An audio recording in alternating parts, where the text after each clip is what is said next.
Hello everyone, my name is Dr. Bhasha Mukherjee. I'm an NHS junior doctor and former Miss England 2019 to 2021. I'm currently a GP trainee, GPSD1. I'm currently working in mental health in North London. And the topic that I've picked for myself to talk about is why I hate to love sugar. Now, just a little background on why I'm going to be talking about this topic. The topic of sugar and the sugar addiction that our population is facing currently and what impact it has in the current world that we live in is something I got into when I became Miss England, and I had to pick a subject to essentially support a cause that I wanted to support, raise awareness about, and delve into essentially in preparation for Miss World. Diabetes, type 2 diabetes runs in my family. My dad has type 2 diabetes, and I was terrified when he got the diagnosis when I was still in medical school, because type 2 diabetes is not just having high blood sugar as most of the general population know it. It is so much bigger than that. Since the point of me delving into this whole topic, I've come to really, understand and find out so much about this topic. In fact, I actually trialed a blood sugar monitor and just monitored my own fluctuations in my blood sugar in a daily pattern for about 6 to 8 weeks. A couple of years ago, I've spoken to and interacted with many health professionals who are absolute, well, I would like to think they're geniuses in these fields. So yes, I'm still learning and I've got so much more to learn yet. But yes, my topic today is why I hate to love sugar. Okay, so first of all, I want you guys to just think about what would you do if you were Prime Minister? Now, if I was Prime Minister, I know, it's a difficult question. I would make sugar illegal.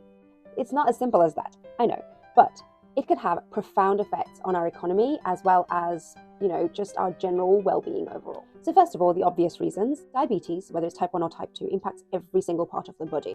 And that's because diabetes or insulin resistance not only affects each and every single cell in your body, it impacts your nerves and every single blood vessel in your body. Not only this, diabetes also causes debilitation and disability. It can cause people to lose limbs, it can cause people to lose their eyesight, become permanently blind, it can cause people to have strokes and thus have neurological effects where they might have permanent weakness on one part of their body. It causes kidney problems, heart attacks, and of course, death itself. So we're not just thinking about a disease that causes, people to die, but it actually leaves people having long-term life-changing effects where they might not be able to go back to work, where they might not be able to socialize, they might not be able to have their hobbies anymore. Some of the leading causes of death in the UK alone are actually dementia, cancer, cardiovascular disease, strokes, and diabetes. And now I know diabetes itself is listed in that list, but dementia, cancer, cardiovascular disease, strokes, and diabetes itself, they're actually all connected. They're all connected to metabolic syndrome,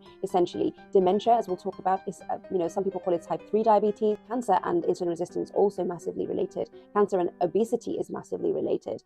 And these fast-growing cells grow more and more vigorously in a sugar-rich environment. Cardiovascular disease, now we know that cardiovascular disease can be caused by diabetes itself because, diabetes makes your blood thicker and gooier and more likely to essentially cause atherosclerosis, but also the fact that cardiovascular disease can be directly caused from high blood pressure, which also can, cause localized inflammation in your blood vessels, again, atherosclerosis, atheromas forming, etc., etc. And strokes. In a similar process to how you can have a heart attack, you can also have clots forming in your brain. Again, high blood pressure, also linked with insulin resistance, is a big risk factor for strokes. Additionally, 12% of the NHS budget is spent on diabetes-related problems. 2.3 to 2.5 billion pounds a year is spent on diabetes-related problems. 4.5 million people in the UK alone live with diabetes. 90% of diabetes is actually type 2 diabetes. And in the UK, type 2 diabetes affects more people than cancer and dementia combined. Also, the annual spend on obesity and diabetes is greater than the amount spent on the police, the fire system, and the judicial system combined.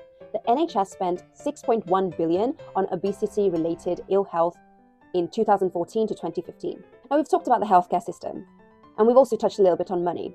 And money is really important because it really dictates how the world we live in actually functions. What money is spent on. We're currently going through a cost of living crisis, and the government is struggling to, support many people who are currently out of employment, who are currently working but still experiencing extreme poverty, especially in current weather conditions, which is really, really cold weather. People can't even afford keep their homes. And this is why we're also experiencing, I'm currently working in the crisis team in mental health, we're actually experiencing a massive number of patients because a lot of patients are experiencing mental health crises with the stress of the financial situation currently. So today we'll be looking at 4 main ways that mental health is related to insulin resistance. We're looking at depression, anxiety, ADHD, dementia, and antisocial behavior. Depression and anxiety is something that most people will be familiar with because they've either known somebody who's experienced depression and anxiety or they've experienced it themselves. I myself have experienced depression and anxiety, and it's a leading cause of people going off sick from work. The main neurotransmitter, the main chemical that's involved, that we like to think is involved in depression and anxiety, is serotonin. And that's what we mainly treat when we are giving people antidepressants. Now, interestingly, 90% of the serotonin in your body is actually made in the gut. And there's been many studies that have found a link between the gut and the brain. And actually what they found is a diet rich in sugar and processed carbohydrates feeds certain gut bacteria that can cause inflammation in the gut, which can then cause disruptions in the production of serotonin, in how the serotonin is processed, and thus cause mood fluctuations. Additional to that, what they found is that the fact that whenever we have anything that is highly processed, our body goes through this yo-yo where you have an influx of sugar, which forces your body to produce lots of insulin, which then pushes all that sugar back into your cells. And this causes a hypoglycemic effect, low sugar, low blood sugar. This low blood sugar can cause irritability, fatigue, even sad, low mood, and all these mood fluctuations as well. And it can really affect their daily functioning ability. You may not be able to concentrate properly at work. Now let's talk about dementia. A lot of scientists actually refer to dementia as type 3 diabetes. That's because there's been a lot of studies which have found that dementia is actually a result of insulin resistance in the brain. Diabetics have a 2 times higher risk of Alzheimer's, which is actually the most common type of dementia. And this is because increased inflammation in the brain results in brain cell death. Finally, I want to talk about antisocial behavior. Now, this ties not only our health budget, because a lot of patients who have engaged in antisocial behaviors are mental health patients, whether they're in forensic units or they are CAMHS patients, adult psych, etc., but it also takes into account the budget that we have for crime in this country. So I looked at the research and actually found a study that was conducted in Cardiff, which found that 69% of people who were violent by the age of 34 years reported that they ate confectionery nearly every day during their childhood, compared to 42% who were non-violent. Not only this, there was a prison study that was done with 3,000 prisoners where they were given less sugar. And as a result of giving them less sugar, they noticed a 21% decrease in antisocial behavior, 25% decrease in assaults, 75% reduction in restraints, and 100% reduction in suicides. As well as this, we need to think about children and engagement in antisocial behavior, because a lot of children that get involved in antisocial behavior end up essentially not being able to progress very far in their life. They might get into the criminal justice system quite early in their life. They might get into drugs and alcohol, into bad company. They might not be ever be able to integrate into society. They may never be able to hold a job, or and then it carries on generationally that way. So a study that looked at children involved in fighting and bullying found that the children at the highest end of the sugar consumption were 75% more likely to be involved in antisocial behavior. Another study found that children with the most sugar in their diets are 78% more likely to get involved in risky behaviors.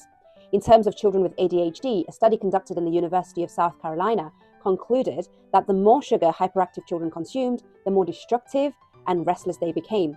Another study conducted at Yale University indicated that high sugar diets may increase inattention in some kids with ADHD. Now, this is not to say that sugar itself causes ADHD, but it can actually worsen some of the symptoms. And this is again linked with the irritability of the hypoglycemia after having a sugar rush, and the mood fluctuations, which can really cause disturbances in a child's ability to concentrate, their ability to engage in a classroom. And this may affect their grades, it may affect their eventual, where they end up in life. In summary, if we had no more sugar, which would be a very sad world because I'm personally addicted to sugar myself. If we had less access to sugar and sugar wasn't absolutely all over or all around us, then I guess we would save more money as a country, which could then be fed into the healthcare system, which would mean we would have better health overall, because not only would less people be in hospital because they're overall healthier, that we're preventing diabetes and all its related sequelae and problems, but also the people who are going into hospital, we're able to treat them better, we're able to put in more resources to look after them. We would have less crime, and more people would be at work, which would mean we would have a stronger economy. that was my talk. And if you enjoyed this, make sure you find me on Instagram and follow me. I also have a YouTube channel. Don't forget to like, comment, subscribe, and follow for more. Mwah.